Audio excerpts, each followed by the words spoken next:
le grand plaisir d'accueillir le président Brotner, président du Conseil régional, en qualité de médecin dentiste, semble-t-il, et ensuite au niveau du Conseil régional, vous avez aussi engagé, je crois, des réflexions concernant les politiques de santé à déployer à l'échelle de notre région.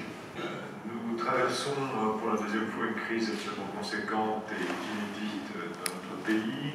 Rien ne laissait présager début d'année que quelque chose d'assez exceptionnel allait perturber l'ensemble de la planète comme cela est le cas actuellement. Les nouvelles, visiblement, sont plutôt bonnes puisque le ministre de la Santé annonce depuis ce matin une inclinaison plutôt favorable de la courbe épidémiologique. Moi, je reste extrêmement prudent. Extrêmement prudent pour deux choses.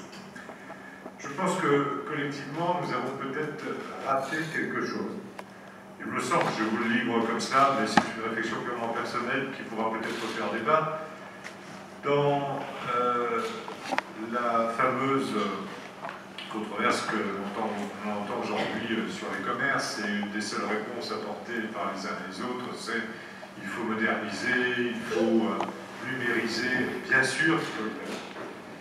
Mais je suis persuadé qu'il ne faut pas le faire dans l'urgence, qu'il ne faut pas le faire de la manière dont on essaie de pousser aujourd'hui les commerçants à évoluer, et que leur préoccupation première, finalement, c'est de savoir ce qu'ils vont manger à la fin du mois, comment est-ce qu'ils vont finir leur chiffre d'affaires, et comment, à la fin de l'année, ils vont pouvoir tirer des comptes qui soient à peu près le moins défavorables possible.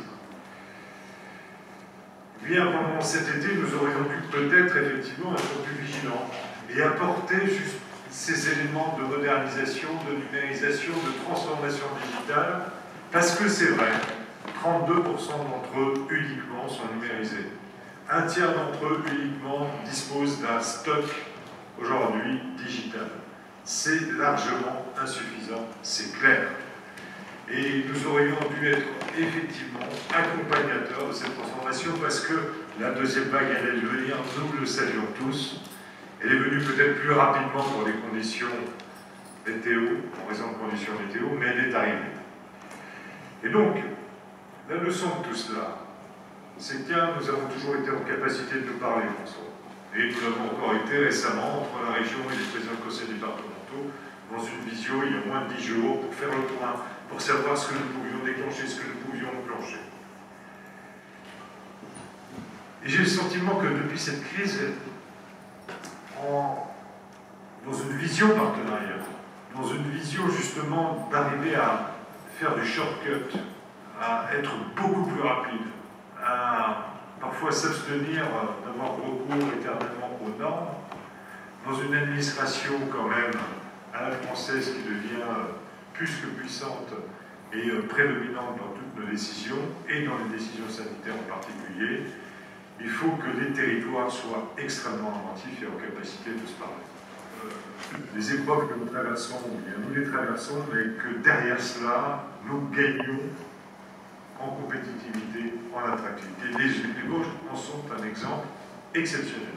En termes de tourisme, vous êtes, vous le savez bien, un des premiers départements en France qui a bénéficié de ce tourisme de proximité, de ce tourisme de vert, de ce tourisme de vérité, de ce tourisme de charge mentale essentielle, nécessaire aujourd'hui aux Français. Il faut capitaliser sur cette porte d'entrée absolument exceptionnelle que vous êtes.